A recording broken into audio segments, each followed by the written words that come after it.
You're listening to Up the Turnpike with hosts Mitch Anderson and Matt O'Leary.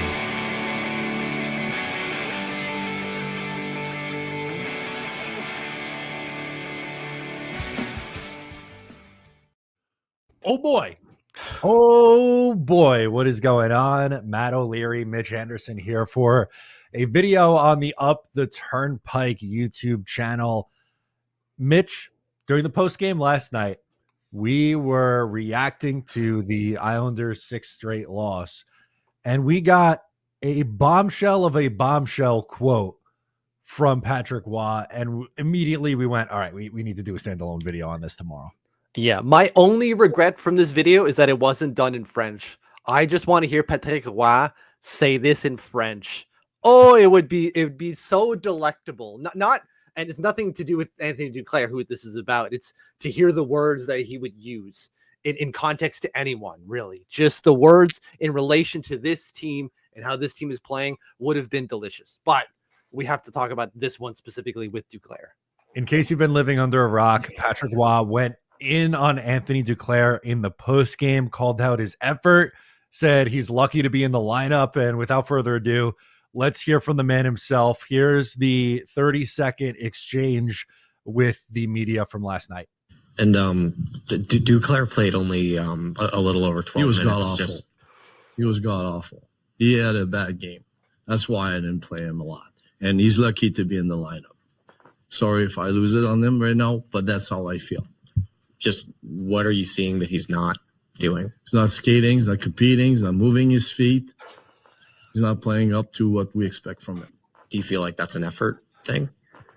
I think it's an effort thing.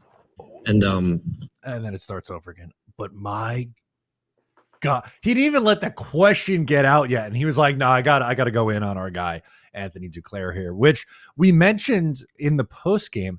But this is a player that Patrick Waugh obviously wanted because he had that relationship with Anthony Duclair going back to their days at juniors. But just your initial reaction to that quote. Yeah, thanks to Drive for Five for having the audio clip there, because apparently the New York Islanders PR team does not want us to hear that, right?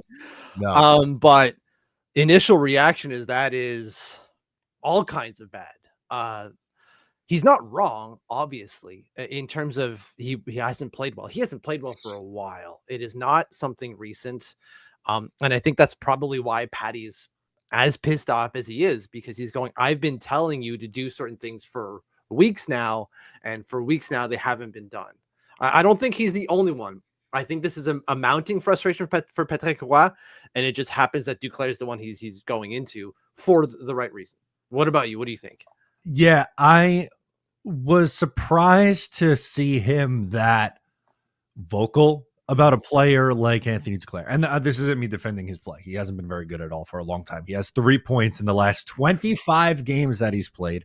They've all been goals, but 3 goals in the last 25 games and 3 points.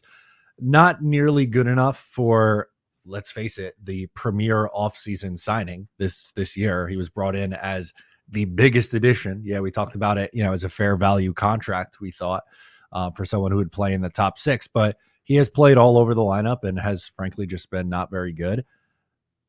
This kind of goes back to what I feel like is kind of ironic, because after the Carolina game, we got on and Patrick Waugh in the post game was like, I'm proud of these guys. They're competing. And then the next game, like, you get this meme up a few moments later, and he's going in on Anthony Duclair and saying that he's not trying, essentially.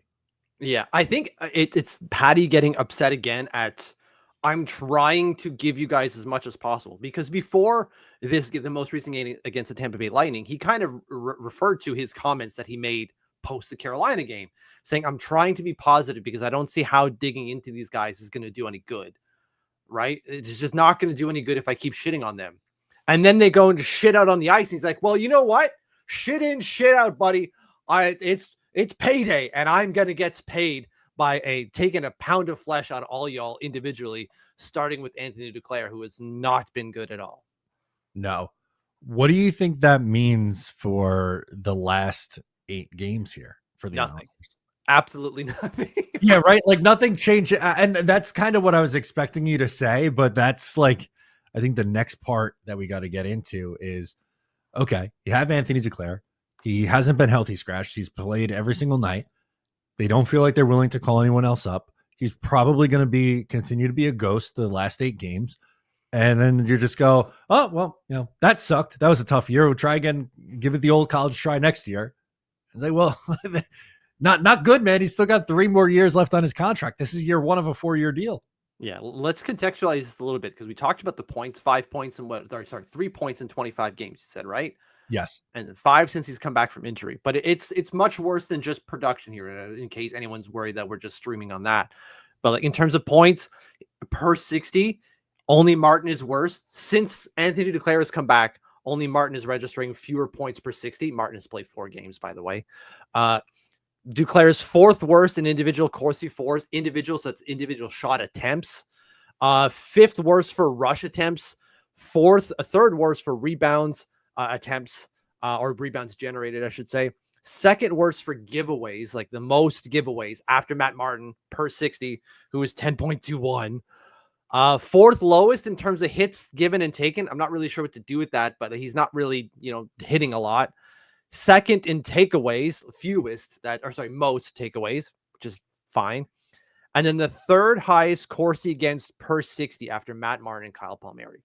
So all of the numbers say that he is playing like absolute garbage, but we've had such a long runway of him playing like this that there's absolutely no way he's going to take him out at this point. It would surprise me.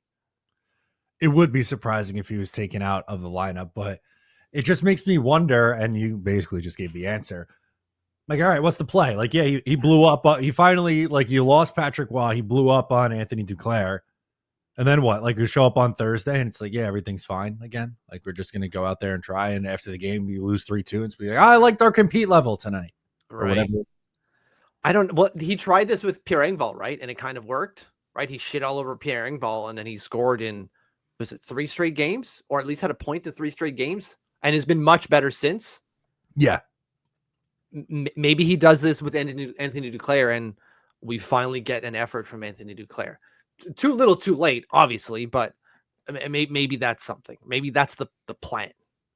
Yeah, I was going to say, what is the, like, do you need to see something in the next 8 to be like, oh, Anthony Duclair finally gets it? Like, I don't think we have enough time left in the year. I think you're right. Like 8 games changes what? Great, you did it for those 8 games. Now you have a full summer off. Are you going to do it game 1 coming back? Or do I have to blast you again? Right, like if he has 4 points in the next 8 games, it's like, okay. But like, again, that's not moving me enough to go, okay, like, sigh of relief, Anthony Duclair is back for 2025. I mean, feels like another Anthony that we used to have, doesn't it? Beauvillier? Yeah, right? Does it not just feel like Bo all over again? He'll go through like 16 game cycles of being a 60-point player and the dip to be below NHL replacement level and back up again type of thing. But in those ups and downs, he's get blasted and praised. Like, I don't know. Patty's got to continuously be on this guy just every game. Played like shit. And then maybe we get a consistent effort. Obviously not. That's not going to work. No, and that doesn't feel like a sustainable plan. And I'm not saying that like you were tossing that out there as the idea. We were talking about like how, that's very extreme, but I don't know what the play is for Patrick Waugh. I really don't. No. And like you mentioned, maybe we sit him, bring someone else in, which is a fair question to ask. I just don't know. I'm watching Bridgeport today playing a morning game. That's right. They play in the morning sometimes. And they were horrendous all over the ice. They scored 1 goal, lost 4-1 against the Lehigh Valley Phantoms. And it was bad. So bad. I don't know who they're going to call up. We can say Jeffries, we can want Maggio, but neither of them are doing a whole lot. Yeah, the chances of that happening seems pretty small too, by the way.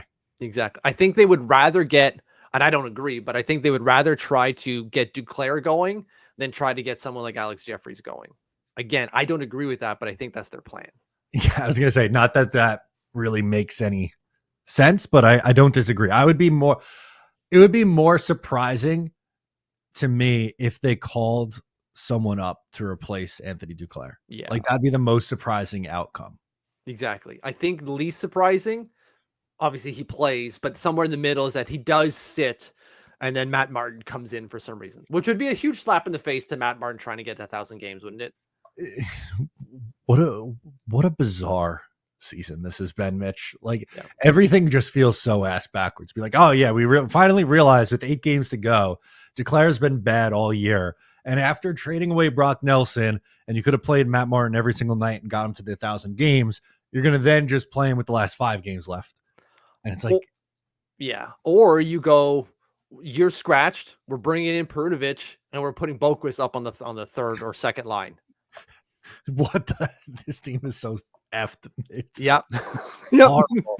Oh God. But that's all the plans that you could possibly have for this situation.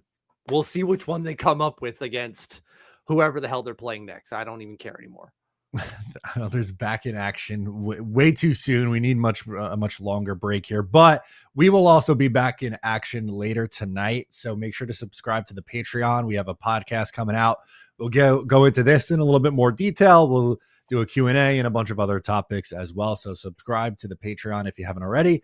And if you're new here and watching us on YouTube, subscribe to the YouTube. Leave a like before you go. Comment your thoughts. I'm Matt. He's Mitch. And we will catch you next time.